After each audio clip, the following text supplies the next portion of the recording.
अस्सलाम वालेकुम। हमतन गोश में खुश आमदीद। तमाम नए आने वाले दोस्तों से गुजारिश है कि हमारे चैनल हमतन गोश को लाइक, शेयर और सब्सक्राइब करें और साथ ही बेल आइकन को प्रेस कर दें ताकि हर नई आने वाली वीडियो का नोटिफिकेशन आपको बर वक्त मिल सके। और कमेंट बॉक्स में अपनी कीमती आरा से ज़रूर आगाह कीजिएगा। शुक्रिया।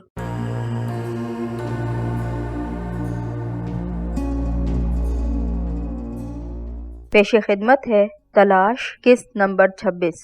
मैंने मुनासिब समझा कि कंवर मैसूरी से पूछगछ शुरू करने से पहले रूपा को घर भेज दिया जाए। यहाँ किसी वक्त भी कोई नया खतरा मोल लिया जा सकता था, इसलिए मैं कोई नया खतरा नाजिल होने से पहले उसे घर भेज देना चाहता था।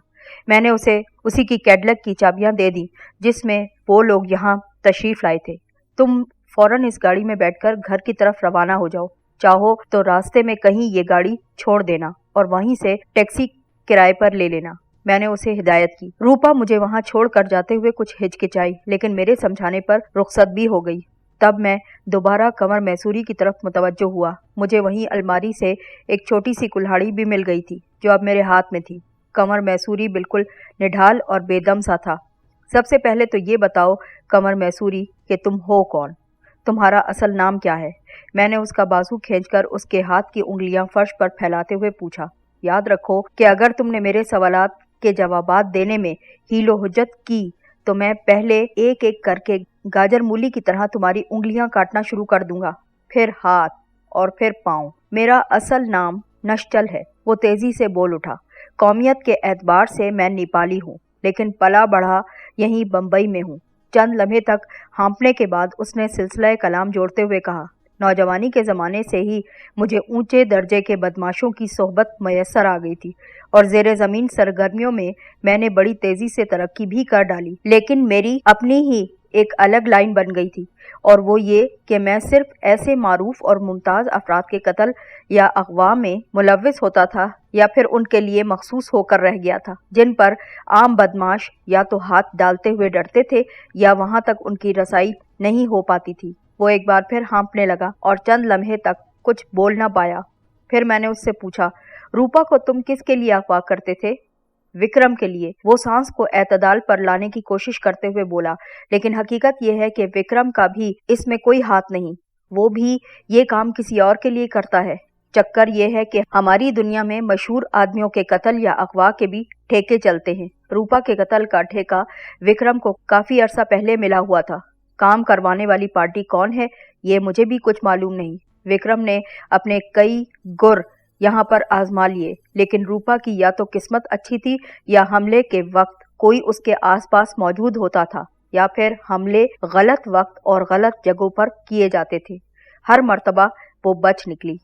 फिर सुनने में आया कि उसने एक काम का आदमी वहां पर रख लिया है। वो आदमी तुम थे। ठेका तकमील को बिल्कुल ना पहुंच सका, हालांकि विक्रम एडवांस के तौर पर एक बड़ी रकम भी लेकर खर्च भी कर चुका था।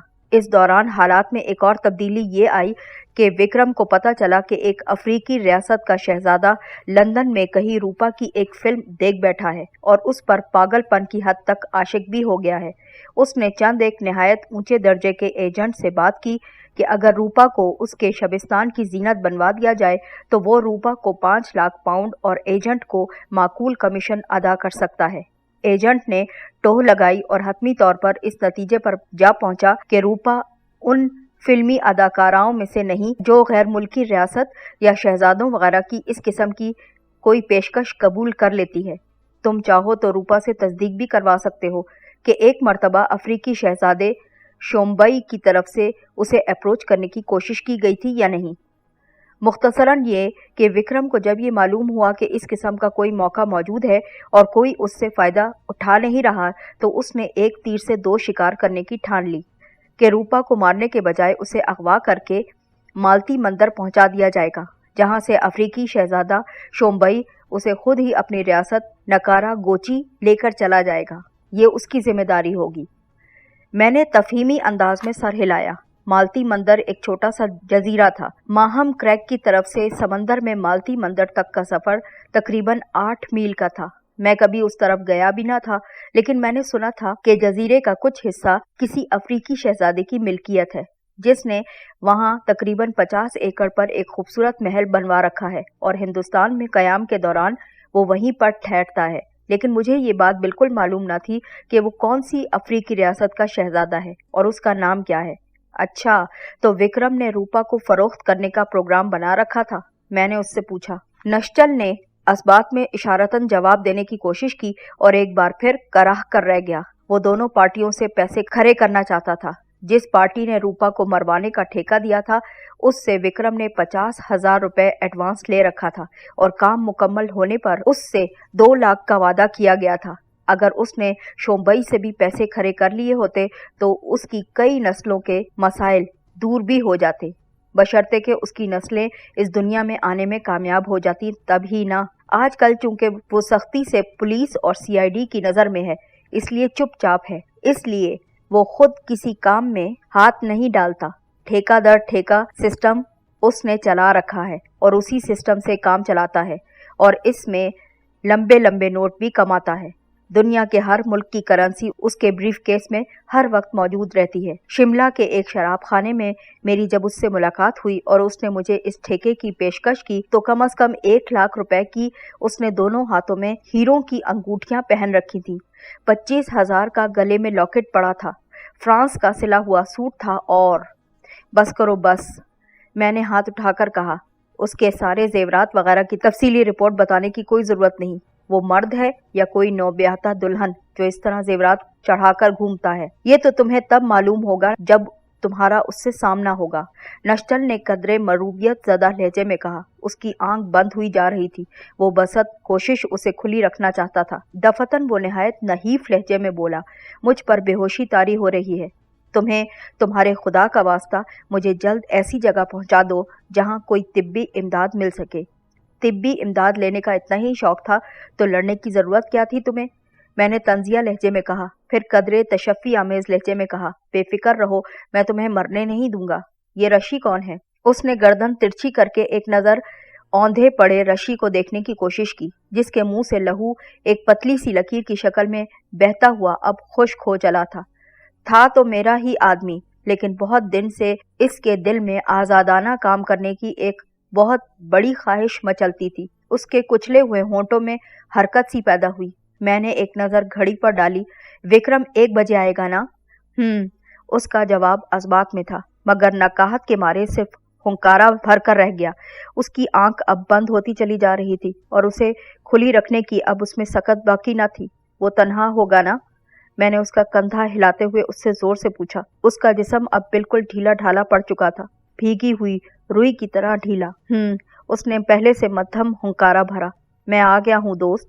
दफतन मेरे उकब से ऐसी मर्दाना आवाज़ सुनाई दी जिसमें हद से ज़्यादा मिठास शामिल थी। मेरे आसाब एक लम्हे के लिए झुंझुना कर रह गए, मगर मैंने अपने आप को कोई रद्द अमल जाहिर करने से बिल्कुल बाज रखा और फौरन ही अपने आप पर काबू भी पा लिया। किसी खुशफहमी में मुब्तला हुए बगैर मैंने अपने आप को यकीन दिलवाया कि ये विक्रम आ पहुंचा है। नश्चल ने कम से कम 2-3 बातें तो गलत ही बताई थी। एक तो विक्रम की आमद के वक्त के बारे में, क्योंकि अभी तो सिर्फ 12:30 बजे थे। दूसरे, उसके तन्हा आने वाली बात भी गलत थी, क्योंकि मैंने गैर महसूस अंदाज में गर्दन तिरछी करते हुए कनखियों से अपने पीछे कम से कम 3 आदमियों की झलक तो देख ली थी। ऐन मुमकिन था कि वो इससे भी ज्यादा हूँ। तुम्हें मेरा ही इंतजार था ना? वही शीरीं आवाज एक लम्हे के तवक्कुफ के बाद सुनाई दी। अब बिल्कुल उसी तरह हाथों को साकित रखते हुए सीधे खड़े हो जाओ। कोई हथियार वगैरह निकालने की बिल्कुल कोशिश न करना, जिंदगी और मुख्तसर हो जाएगी।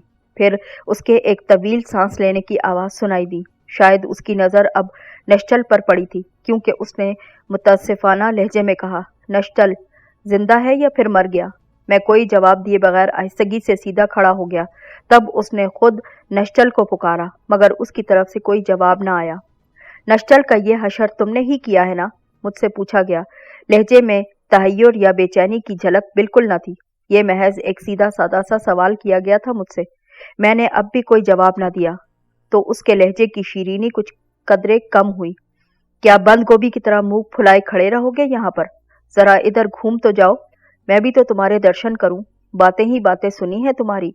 मैं अभी तक दिल ही दिल में अपने आप को इस बात पर कोसता चला जा रहा था कि नश्चल से पूछगछ करने में इतना मुनहमिक हो गया था कि 3 अफराद की आमद का मुझे एहसास तक न हो सका था। اگر اپنے حواس سے کام لینے میں میری مستعدی کا یہی عالم تھا تو پھر تو میرا اللہ ہی حافظ تھا۔ آہستہ آہستہ میں ان لوگوں کی طرف گھوم رہا تھا۔ تعداد میں وہ 3 ہی تھے۔ وکرم ایک گہرے رنگ کے سوٹ میں ملبوس تھا، ٹائی، ہیٹ، حتیٰ کہ کوٹ کی سامنے والی جیب سے جھانکتے ہوئے رومال تک کے لوازمات مکمل تھے۔ اپنے صاف ستھرے ظاہری حلیے کی بدولت وہ پڑھے لکھے خوشحال تاجر جیسا نظر آتا تھا۔ خامی بس یہی تھی کہ ان میں سے 2 کے ہاتھوں میں بدصورت قسم کے ریوالور موجود تھے۔ ایک کی نال میرے پیٹ کی سیدھ میں تھی اور دوسرے کی میرے سینے کی سیدھ میں۔ درمیانے والے کے ہاتھ میں ریوالور کے بجائے نہایت نفیس قسم کا بریف کیس موجود تھا۔ یہ شخص یقیناً وکرم تھا۔ اسے میں نے اس کے دونوں ہاتھوں کی انگلیوں میں چمکتی ہوئی 4 ہیرے جڑی انگوٹھیوں کی مدد سے ہی پہچانا تھا۔ وہ قد میں اپنے دائیں بائیں کھڑے ریوالور بدست دونوں ساتھیوں سے اونچا تھا۔ کلین شیو، کتابی چہرہ، باریک بھویں، نیلی آنکھیں اور گوری رنگت، حلیے اور قد کاٹ کے اعتبار سے وہ ایک فلموں جیسا ہیرو نظر آتا تھا۔ صرف اس کی کشادہ پیشانی پر زخم کے ایک بڑے سے نشان نے اس کی شخصیت کو کچھ گرہن لگا دیا تھا۔ ماشاء اللہ، چندے آفتاب، چندے مہتاب، وکرم نے گویا کسی نومولود کی بلائیں لیتے ہوئے کہا۔ تو آخر تم نے یہاں بھی بازی پلٹ ہی دی نا؟ اب بتاؤ روپا کہاں ہے؟ میں نے اب بھی اسے کوئی جواب نہ دیا۔ اس کے چہرے پر قدرے جھنجھلاہٹ کے آثار نمودار ہونے لگے، مگر دوسرے ہی لمحے وہ پہلے کی طرح دوبارہ سے نارمل نظر آنے لگا تھا۔ بڑے مطمئن انداز میں چھوٹے چھوٹے قدم اٹھاتا وہ میری طرف بڑھا۔ میرا ارادہ یہی تھا کہ جیسے ہی وہ تلاشی کے لیے مجھے چھوئے گا، عین اسی لمحے اپنی کارروائی شروع کر دوں گا۔ بعد میں بات بگڑ بھی سکتی تھی۔ وکرم اور اس کے دونوں ساتھی مجھے عام بدماش نظر آتے تھے۔ وہ ہاتھا پائی کے عادی معلوم نہ ہوتے تھے۔ ان کا انحصار اسلحے پر محسوس ہوتا تھا۔ میں منتظر ہی رہ گیا کہ وکرم قریب آ کر میری تلاشی شروع کرے گا، لیکن وہ مجھ سے 2 قدم کے فاصلے پر ہی آ کر رک گیا، اور پھر اس کی لات اتنی تیزی سے چلی کہ میں محض اس کی ایک جھلک ہی دیکھ سکا۔ میری آنتیں گویا یکلخت ایک گولے کی سی شکل میں سمٹ کر میرے حلق میں آ پھنسی، اور میں مزاحمت کی تمام تر کوشش کے باوجود شہتیر کی طرح دیوار سے جا ٹکرایا۔ غنیمت تھا کہ میرا سر دیوار سے بالکل نہ ٹکرایا، ورنہ شاید میں چکرا کر گر پڑتا۔ اس تکلیف کے عالم میں بھی میں اس بات پر حیران ہوئے بغیر نہ رہ سکا کہ تقریباً عام سی جسامت کے اس انسان میں اتنی طاقت کیسے آ گئی کہ اس کی ٹانگ کی ضرب نے میری آنتیں الٹ کر رکھ دی تھی، بلکہ مجھے اتنی قوت سے کئی گز پیچھے دیوار سے اس طرح ٹکرا دیا تھا کہ میری کمر مفلوج ہو کر رہ گئی تھی۔ وکرم نے اسی پر بس نہیں کیا تھا۔ میں پیٹ پکڑے دیوار سے ٹکا، ابھی سیدھا بھی نہ ہو پایا تھا کہ اس نے میرے سر کے پیچھے تیزی سے گھونسا رسید کیا۔ پہلے مجھے یہ شبہ گزرا کہ شاید اس کے ہاتھ میں کوئی ہتھوڑا تھا جس سے اس نے ضرب لگائی تھی، مگر جب میں سنبھل کر سیدھا ہوا تو اس کے ہاتھ مجھے بالکل خالی نظر آ رہے تھے۔ میری حالت دیکھ کر اس کے ہونٹوں پر ایک متکبرانہ مسکراہٹ ابھر آئی، اور وہ شیخی میں آ کر شاید مجھے سنبھلنے کا موقع دے رہا تھا۔ میں نے سر جھٹک کر کئی مرتبہ آنکھیں جھپکائیں تو اس کی متکبرانہ مسکراہٹ کچھ اور زیادہ گہری ہو گئی۔ اس نے کسی باکسر کی سی تیزی اور مشاکی سے میری ناک پر تیزی سے گھونسا رسید کرنے کی کوشش کی، جو میری پیشانی پر جا پڑا۔ اس شخص کے ہاتھ پیروں میں واقعی فولاد کی سی سختی موجود تھی۔ اب تو بہت دیر ہو چکی تھی۔ اتنی مار میں نے پہلی مرتبہ کھائی تھی، لیکن ایک حیرت انگیز بات یہ تھی کہ ان تمام چند ضربوں نے جہاں مجھے تکلیف پہنچائی تھی، وہاں جیسے میری جان کی نامعلوم گہرائیوں میں سوئی ہوئی کچھ عجیب سی قوتوں کو بھی اچانک سے بیدار کر دیا تھا۔ اندر ہی اندر جیسے کسی آتش فشاں کا دہانہ کھل گیا تھا۔ وکرم میری آنکھوں میں طوفان کی آمد کے آثار بھی نہ دیکھ سکا، کیونکہ اس کی آنکھوں پر اس وقت تکبر کی پٹی چڑھی دکھائی دیتی تھی۔ میرے بازو کی حرکت بھی وہ بالکل نہ دیکھ سکا ہوگا۔ میں نے زندگی میں پہلی بار شاید اتنی قوت سے کراٹے کا کوئی وار کیا تھا۔ میرا ہاتھ بیلچے کی طرح اس کی پیشانی کے وسط میں پڑا، اور یہ دیکھ کر مجھے بہت افسوس ہوا کہ اس ایک وار نے ہی کم از کم وکرم کی حد تک مارکا ارائی کا فیصلہ بھی کر لیا تھا۔ کچھ لوگ صرف مارنے کی حد تک طاقتور ہوتے ہیں، برداشت کی طاقت ان میں کم ہی ہوا کرتی ہے۔ وکرم شاید اسی قبیل کے شہزوروں میں سے ایک تھا۔ پھر پیشانی پر ہاتھ پڑتے ہی وہ بے بنیاد دیوار کی طرح آگے کو جھکایا اور قریب تھا کہ میرے اوپر آ گرتا۔ मैंने उसे घुमाकर गर्दन के गिर्द बाजू कसते हुए इस तरह रोक लिया कि उसका चेहरा उसके साथियों की तरफ को हो गया। उसकी पेशानी की खाल फट चुकी थी और उसका जिस्म जिस ढीले ढाले अंदाज में मेरी गिरफ्त में तकरीबन झूल रहा था, उससे मुझे अंदेशा हुआ कि उसकी खोपड़ी की हड्डी ज्यादा न चटक गई हो कहीं। उसके साथियों को शायद सही मानों में अंदाजा न हो पाया था कि उनके बॉस के साथ क्या हुआ है। वो गालिबन इसी ख्याल से कदरे मुतमईन खड़े थे कि बॉस के हाथों मार खाते खाते वो मुझे चंद लम्हों पर फर्श पर ढेर होते भी देख लेंगे। लेकिन जब उन्होंने बॉस को बेबसी के आलम में मेरी गिरफ्त में देख लिया और उसका खून आलूद चेहरा उनके सामने आया, तो वो जैसे किसी ख्वाब से अचानक से हड़बड़ा कर बेदार हुए। उनमें से एक ने निहायत फुर्ती से अपने रिवॉल्वर वाले हाथ पर हाथ रखा और दाएं टांग को जरा सा खम देकर वो फायर करने ही लगा था कि उसके साथी ने उसके रिवॉल्वर की नाल पर हाथ रखकर उसे झुका दिया और तब उसे एहसास हुआ कि अगर वो फायर कर देता तो गोली पहले उसके बॉस के जिस्म में पेवस्त होती। मैंने मुकम्मल तौर पर उसे अपनी ढाल बना रखा था। उन रिवॉल्वर बरदारों की गलती ये थी कि वो दोनों करीब ही खड़े थे। अगर वो एक दूसरे से कुछ हटकर खड़े हो जाते तो उनमें से कोई एक तो मुझ पर किसी पहलू से फायर कर सकता था, लेकिन ऐसा ना हुआ। रिवॉल्वर फेंक दो, मैंने अपनी सांस के हल्के से इर्ताश पर काबू पाते हुए अचानक से कहा, वरना चिड़ी के इस गुलाम की गर्दन टूट जाएगी।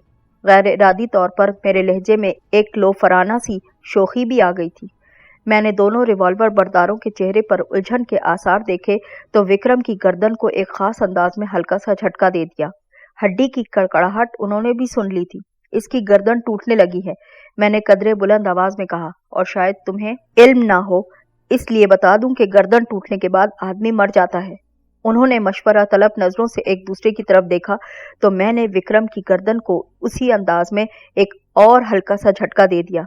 इस मर्तबा हड्डियां कड़कड़ाने की आवाज के साथ मुझे विक्रम के जिस्म में हल्का सा तनाव भी महसूस हुआ और मुझे कदरे इत्मीनान हुआ कि उसके दिमाग को इतनी चोट नहीं पहुंची थी कि वो मर जाता। अभी वो जिंदा था, मगर न जाने कितनी देर के लिए दुनिया माफिया से बेखबर भी हो चुका था। उन दोनों के हाथों में रिवॉल्वरों का रुख फर्श की तरफ को हो गया था। जरा आगे को फेंकना मेरे करीब, मैंने फौरन हिदायत दी। उनके चेहरों को देखते हुए मैं शुबा भी नहीं कर सकता था, मगर ये मेरी खाम ख्याली थी कि मौत के मुंह में फंसा हुआ इंसान भी अपनी कोशिश तो करता है ना। उनमें से एक ने बज़ाहिर निहायत मायूसी के आलम में रिवॉल्वर मेरी तरफ फेंकते फेंकते अचानक फायर कर दिया, जबकि दूसरे का रिवॉल्वर मेरे कदमों में आन गिरा था। शायद मेरी किस्मत ही अच्छी थी कि मैंने बर वक्त उसकी उंगली ट्रैगर पर पहुंचते देख ली थी और मैं घुटने के बल एक तरफ को गिर गया था। उसने अंधाधुंध उसी सिमत में 2 फायर और भी कर दिए। मैं बगैर किसी अंदाजे के ही एक तरफ को गिर पड़ा था। बहरहाल इस कोशिश ने मुझे बचा लिया था, वरना शायद मेरे जिस्म के परखच्चे उड़ गए होते। फायर करने वाला कुछ नर्वस सा नजर आता था। इससे पहले कि वो रिवॉल्वर का रुख दोबारा दुरुस्त कर सकता, मैंने उस पर दूसरे रिवॉल्वर से फायर कर दिया। वो हवा में तकरीबन 1 फुट उछला और कोई आवाज निकाले बगैर उलटकर काफी दूर जा पड़ा। मैंने उसके साथी का जायजा लिया। वो मुजस्मे की तरह साकित खड़ा था और लाश की बजाय हवा में किसी गैर मरई चीज को एक टोक देखे जा रहा था। उसका चेहरा जिंदगी से महरूम नजर आता था, यकलख्त ही जैसे किसी ने उसका सारा खून चूस लिया था। मैंने एक रिवॉल्वर जेब में रखकर विक्रम का ब्रीफकेस उठाया और रिवॉल्वर से विक्रम के साथी को उस तरफ चलने का कह दिया जिधर चंद कुर्सियां बेतरतीबी से पड़ी नजर आ रही थी। उसने खामोशी से मेरे इशारे के मुताबिक अमल किया। अंदाज ऐसा ही था जैसे कोई लाश किसी तागूती ताकत के इशारे पर उठ खड़ी हुई हो और उसके अहकामात की पाबंदी करती हो। वो एक कुर्सी पर जाकर बैठ गया। अब उसके और मेरे दरमियान काफी फासला था। मैंने मुतमईन होकर ब्रीफकेस का जायजा लिया। उसे ताला लगा था। मैंने विक्रम की जेबों की तलाशी ली तो कोट की एक छोटी सी जेब में मुझे एक नन्ही सी चाबी नजर आ गई। मैंने ब्रीफकेस खोला। उसमें सिर्फ 2 ही चीजें पड़ी थीं। एक स्टेन गन जिसके मुख्तलिफ हिस्से अलहदा करके रखे गए थे। ब्रीफकेस में हर हिस्से के लिए बाकायदा एक खाना बना हुआ था। दूसरी चीज नकदी थी, 100 के नोटों की चंद गड्डियां। इसके अलावा इसमें कुछ भी ना था। ब्रीफकेस बंद करके मैंने एक तरफ को रख दिया। उसे मैंने इस्तेमाल के लिए मुंतखब कर लिया था। सीधे खड़े होकर मैंने तहखाने का जायजा लिया। तवील व अरीज तहखाना उस वक्त मैदान कारजार का मंजर पेश कर रहा था। एक तरफ मेज उल्टी पड़ी थी, एक कुर्सी की 2 टांगे टूटी नजर आती थी। दीवार के साथ चुने हुए कई कार्टन गिर चुके थे। दीवारों और छत में से मुतादिद जगहों से प्लस्तर उखड़ा उखड़ा फर्श पर बिखरा हुआ नजर आता था और उन जगहों पर गोलियों के गहरे गहरे निशानात निहायत बदनुमा नजर आते थे। एक तरफ नश्चल चारों शाने चित पड़ा था, लहू में लुथड़े हुए चेहरे के साथ वो कोई मुर्दा दरिंदा नजर आता था। उसका सीना निहायत आहिस्तगी से फूल और पिचक रहा था। लगता था कि सांसों की आमदोरफ्त बहुत सुस्त पड़ चुकी है। उससे कुछ दूर रशी औंधा पड़ा नजर आता था। एक तरफ विक्रम पड़ा था। पेशानी की खाल फटने के बायस उसका चेहरा भी खून में तर नजर आता था। उसकी हालत से अंदाजा होता था कि सांस अटक अटक कर उसे आती है। जब उस शख्स ने लगातार 3-4 वार करके मेरे हवास मख्तल कर दिए थे तो मुझे गुमान भी न था कि वो कराटे का एक हाथ खाकर करीबुल मर्ग हो जाएगा। दरवाजे से कुछ इधर को एक विक्रम का साथी पड़ा था। वो भी इस तरह चित पड़ा था कि एक टांग मुड़कर उसके अपने ही जिस्म तले दबी हुई थी। उसकी टांग के करीब खून का तालाब सा फैलता चला जा रहा था। इन तमाम मुर्दा या नीम मुर्दा इंसान नुमा हैवानों के लिए मेरे दिल में तासुफ, रहम या पशेमानी की कोई रमक भी नजर न आती थी।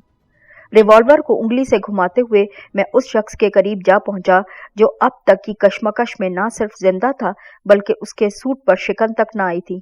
वो दोनों हाथ घुटनों पर रखे कुर्सी पर बैठा एक दीवार को घूर रहा था। उसकी पलकें शायद मुस्तकिल तौर पर झपकना भूल गई थी। उसकी हालत में ये तब्दीली मुझे कुछ हैरतअंगेज सी मालूम हो रही थी। मैं उसके सामने जा खड़ा हुआ, तब भी उसने आंखें न झपकी। तुम्हारा नाम? मैंने उससे सवाल किया। दर्शन राम। उसके होंठ मशीनी से अंदाज में हिले। मेरी तरफ उसने अब भी देखा न था।